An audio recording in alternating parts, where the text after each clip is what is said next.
Bersama Mas Pram, Memoir Dua Adik Pramudia Anantatur, Kosala Subagyotur, dan Susilotur. Sebuah pengantar. Banyak komentar pembaca buku Pramudia Anantatur dari dekat sekali yang menyatakan bahwa isi buku tersebut tidak cukup dekat atau tanggung. Bahkan ada yang menyatakan, ibarat makan bubur, baru sesendok sudah habis. Mereka menghendaki supaya catatan tentang Mas Pram dilengkapi antara lain dengan uraian tentang masalah yang belum pernah disinggung oleh pemerhati Mas Pram. Misalnya tentang hal-hal yang kiranya tidak dapat dianggap tabu untuk dikemukakan, seperti masalah seks. Dengan demikian catatan itu bisa menjadi biografi. Menanggapi komentar tersebut, saya ingin menambahkan uraian tentang apa yang saya ketahui tentang Mas Pram sejak saya kecil sampai sekarang berusia 74 tahun, yang saya yakin belum diketahui umum. Harapan saya adalah agar uraian ini dapat melengkapi pengetahuan umum mengenai Mas Pram sebagai tokoh yang menonjol. Namun, terus terang, saya sama sekali tidak berpretensi untuk menyusun biografi atau bahkan menjadi ahli tentang Mas Pram.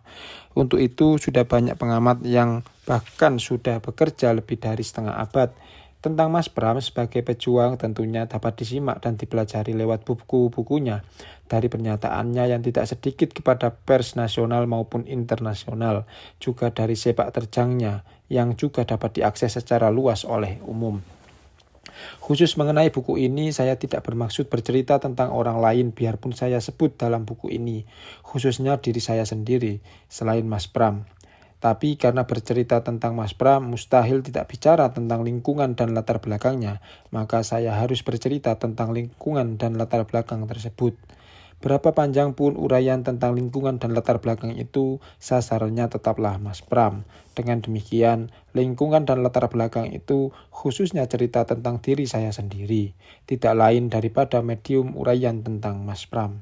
Perlu saya ulangi di sini bahwa saya dan kami adik-adik Mas Pram, Prawito Tur, kemudian menjadi Waluyati Tur, Mas Wi, Kun Maryatun Tur, Mbak Kun, yang kemudian menjadi Nyai Jayusman, Umi Syafaatun, Mbak kemudian Nyai Mas Hudi, Kosalatur, Mbak Is, kemudian Nyai Hermanu, Susilotur, Kus, dan Sustiotur Cok, semula memanggil Mas Pram dengan Mas Mok, dan baru belakangan terbawa oleh arus nasional dan internasional dengan memanggilnya Mas Pram.